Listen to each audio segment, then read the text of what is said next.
my name is Heather, and I wanted to make a video about my daughter, Heleyna. Heleyna was hit by a train May 16th, 2022, in Edgewater, Florida. She was 14 years old when this happened, and I just wanted to make a little video about what transpired before she was hit and what has gone on since the accident. Heleyna was a very loving, sweet 14-year-old girl who was raised in the church. She was baptized. She loved the Lord. She was my little one who went around checking on all the neighbors, talking to them, making sure all the elderly neighbors were okay. About a week or two before her accident, Heleyna had a drastic change in behavior. We found out that she was hanging out with some kids that she wasn't allowed to hang out with. And some things transpired to where the week before she decided to run away. So of course we called the police. We filed a runaway child report, and Heleyna ended up coming home. And the night before her accident, Heleyna and I got into an argument about her behavior, what was acceptable, what was not acceptable. And I remember saying to her, how do you think the Lord feels about this? And with tears in her eyes, she looked at me and she said, I really don't care what he thinks. And the conversation kind of ended there. That evening, she decided to take off again. And the next morning, I decided, I prayed. I said, Lord, let me find my daughter so I can talk to her, try to bring her home. Because at this point, she wasn't going to school. And apparently, the kids that she was hanging out with were ditching school also. And so I found her. My husband and I found her that morning. I said, hey, look, I need you to come home before I go to Bible study tonight. And I gave her what time to be home. I gave her a drink and a little muffin to eat. And she went off with these two girls to go to the park. It was getting close to the time to where I wanted Heleyna home, and there was no Heleyna. Shortly before, probably about 20 minutes before I was going to go to Bible study, my youngest son was outside playing with his friend, and we hear the local train horn blasting nonstop. We live fairly close to the train. The park is literally right next to the train tracks, and it just kept blaring and blaring and blaring. And so I step outside, and my son looks at me and he's like, Mom, I really hope Heleyna's okay. And I said, me too, I really do too. And kind of like in that moment, I was like, Lord, just let her be okay. Now, a week before that, probably like a couple days before that, I got really fed up with this whole situation of Heleyna taking off and, this drastic change of her behavior, her disrespect, her rebellion behavior, and just not acting the way she was. And, I had some trouble with my oldest son for many years. And I just said, Lord, whatever it takes, just bring my daughter home to me. I don't care how you do it. Just bring her home and keep her safe. And so flash forward to the train. There was no Heleyna, so I decided to get my car and I go to Bible study. No sooner did I pull into the church parking lot, my husband starts calling me. I answer the phone and he says, hey, there's some officers here at the house. I instantly knew something was wrong. The officer gets on the phone with me and he says, Heleyna was hit by a train. And I honestly can't remember what all he said. I ended up hanging up on the officer. For whatever reason, I hung up on the officer and I just started crying and praying to let my daughter be alive. My husband calls me back and I say, hey, I can't drive. Just come get me. Just come get me. And so I attempt to get out of my car to go into the church. And one of the gentlemen from the church was walking towards or past my car towards the church doors. And I just fell out of my car, sobbing, crying, praying. And he's like, what's wrong? What's wrong? And I could barely utter the words. Heleyna was in an accident. And I get inside and there's about 6-7 other people inside. And our primary pastor at the time, he was on vacation with his wife. So we had our assistant pastor there that was teaching the Bible study. And I was able to get out the words, Heleyna was hit by a train. And I just immediately started praying. I don't remember anything that anybody around me was saying at this point in time. I was just praying. I was just begging the Lord, save my daughter. Don't let her die. I was not ready to lose my daughter. And my husband shows up and he picks me up and we go to the hospital that they were able to medevac her to. The officer meets us there and he explained to us that what had happened. Heleyna was walking next to the train tracks and she was facing the same direction that the train was going. She had a cell phone that didn't belong to her, it belonged to one of her friends. And she had noise canceling earbuds in, and she had the music apparently all the way up.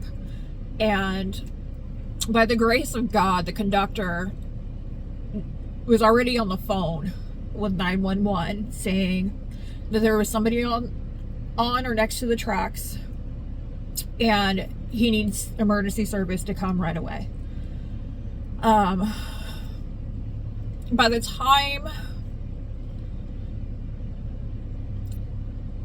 he got to the area in which she was, he couldn't even see her. He lost sight of her long before he hit her.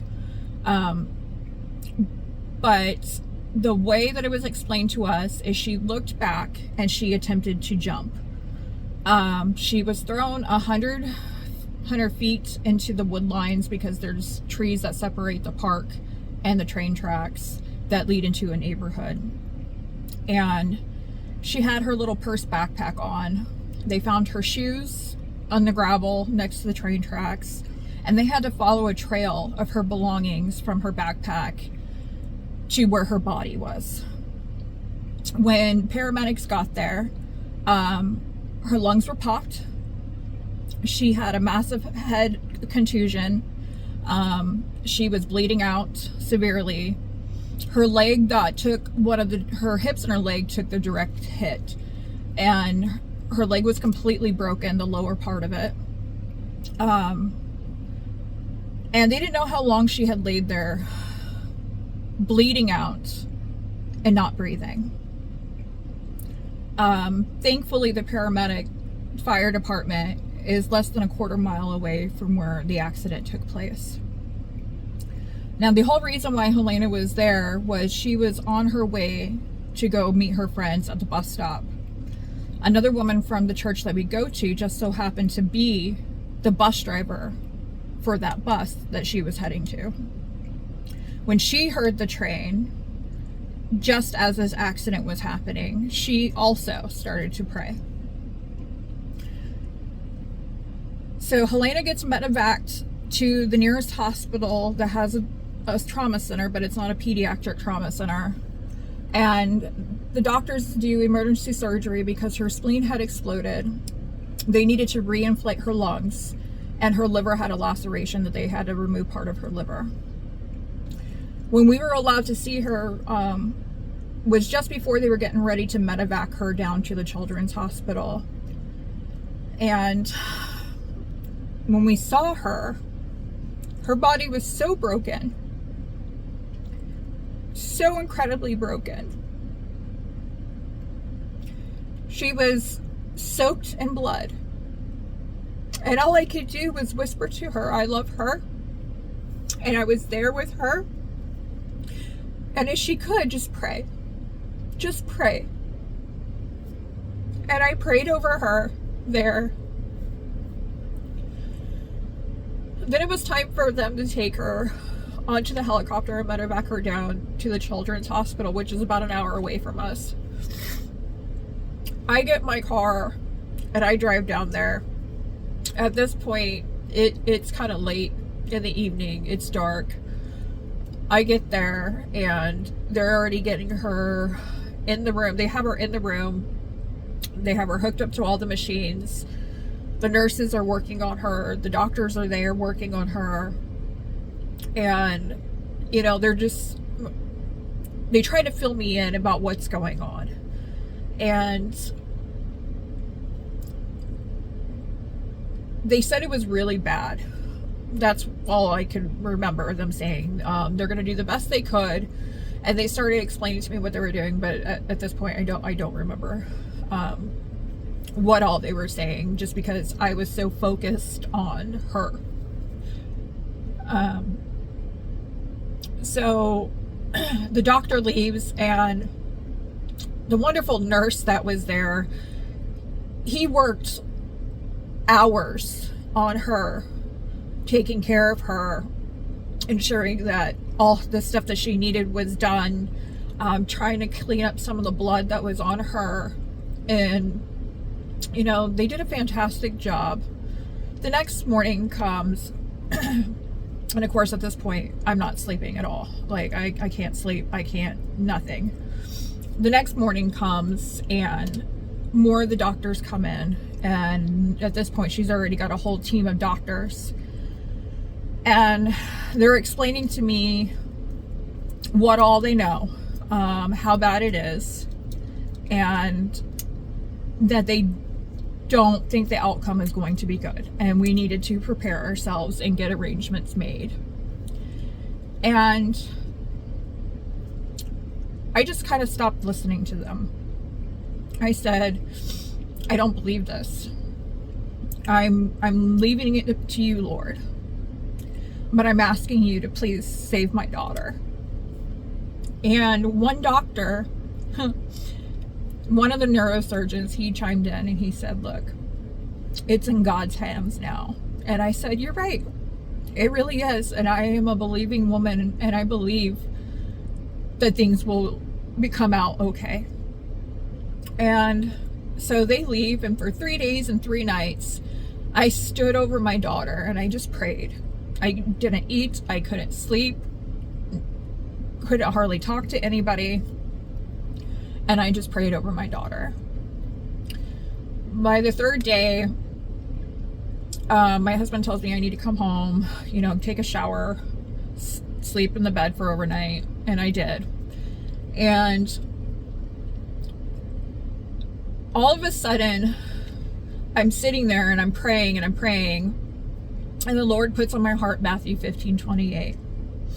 O woman, for your faith is great. I will do as you have asked. And your daughter was healed immediately. And I said, my daughter's going to live. I knew then and there my daughter was going to live. I stopped grieving my daughter and the possible death of my daughter then and there. While this is going on, we have the family, you know, my sister-in-law ended up having to make a press conference because, you know, there was horrible rumors going around, and we didn't want any other children to have any kind of negative impact on this, or have it affect them negatively during this time. So she ended up meeting with one of the reporters and making a news report on our behalf. And I went back to the hospital, and during this time I'm having to call the insurance, having conversations with the insurance, having conversations with doctors, all these kinds of things that were just going on. And you know, the Lord just moves in some crazy mysterious ways that you would never expect. The woman that was in charge of Heleyna's case management through the insurance was a believing woman. And we got to be talking about Heleyna and what all happened and the conversation about our faith. And it really ignited a fire in her, she said, as a believing woman, to really step out boldly in her faith and to believe firmly in prayer. Because she was seeing on her end what was being reported back to the doctors. And then also we were talking to me. Heleyna ended up spending 5 weeks in a coma. Her brain pattern was so chaotic that it was unable to sustain life. She was intubated for 5 weeks. But she was alive. She was alive. So the 5-week mark comes up and the doctors say, hey, look, we have to take the intubation out. It's past time, it's past due, it's no longer really safe. And we need to have a plan in place on what's going to happen if she doesn't breathe on her own. And so the doctor leaves, the nurse comes in, and she kind of explains to me what our options are. And they were telling us that intubation, this again, is really not an option.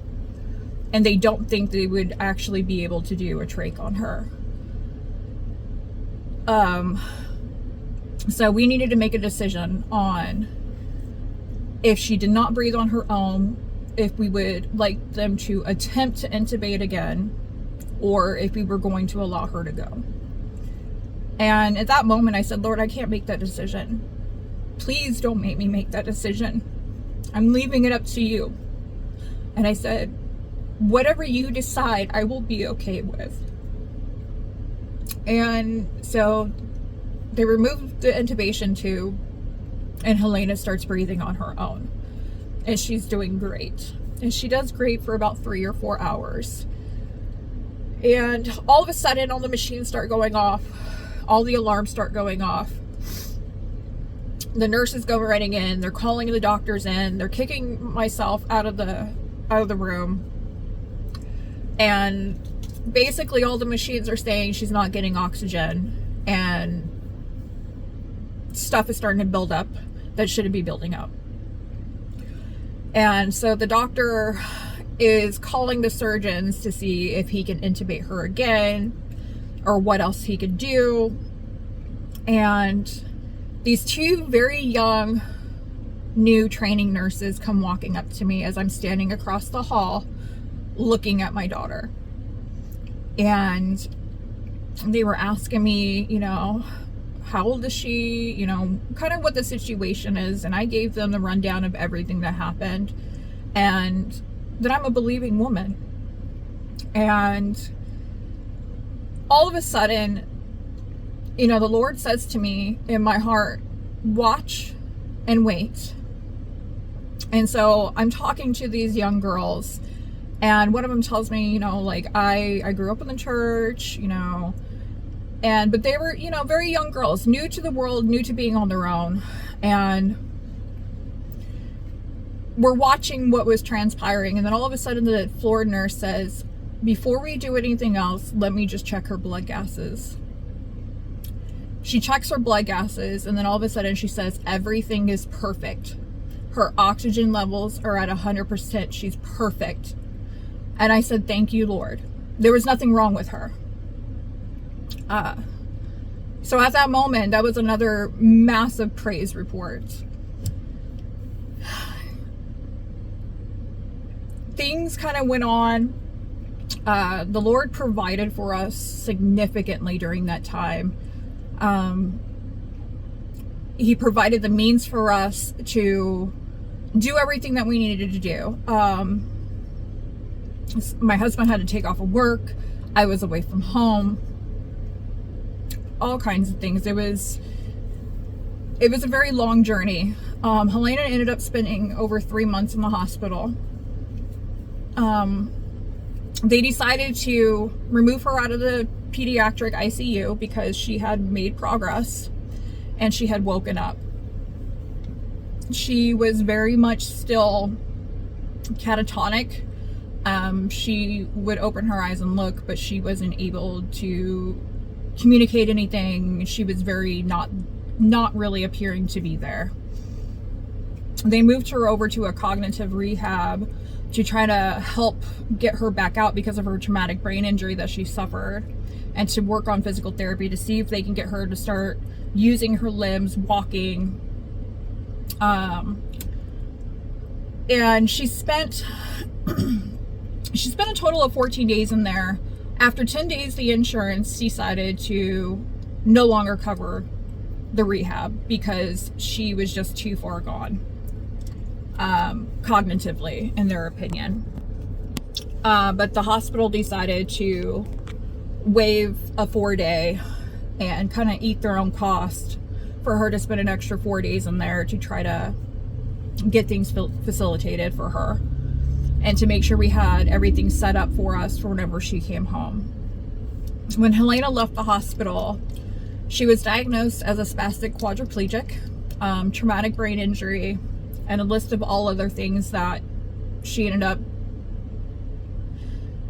getting due to her injuries and being diagnosed with.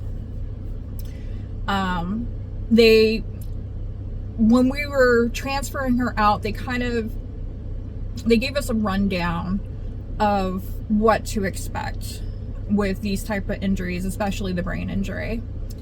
And the doctors told us, there's kind of a cutoff limit to any more progress that the brain is going to do after 1 year. And, it is what it is.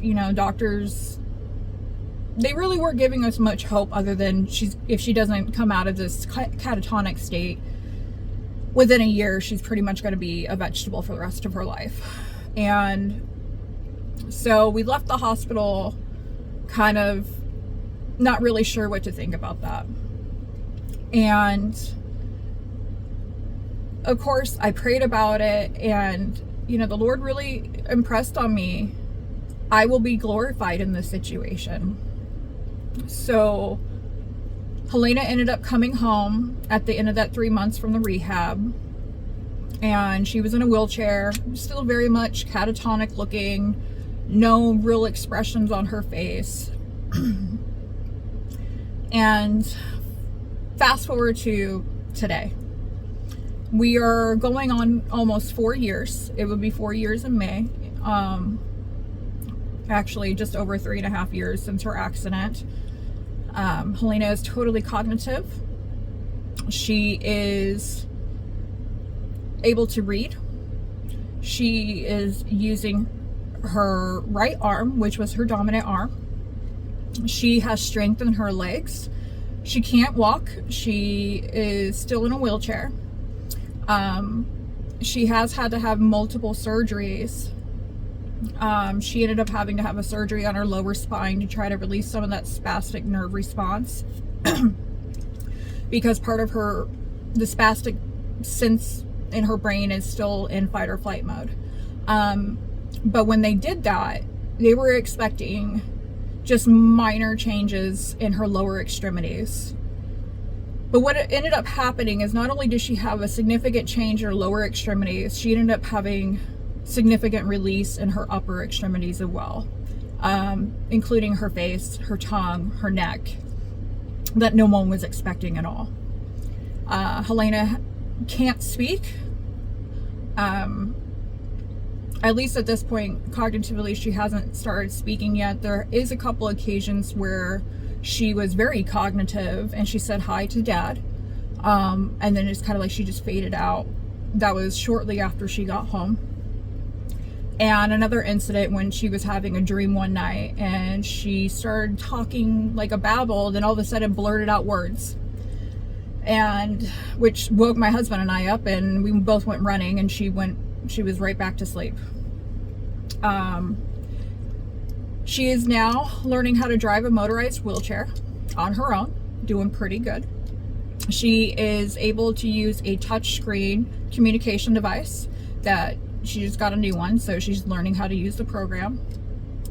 And her entire personality is back. It's absolutely incredible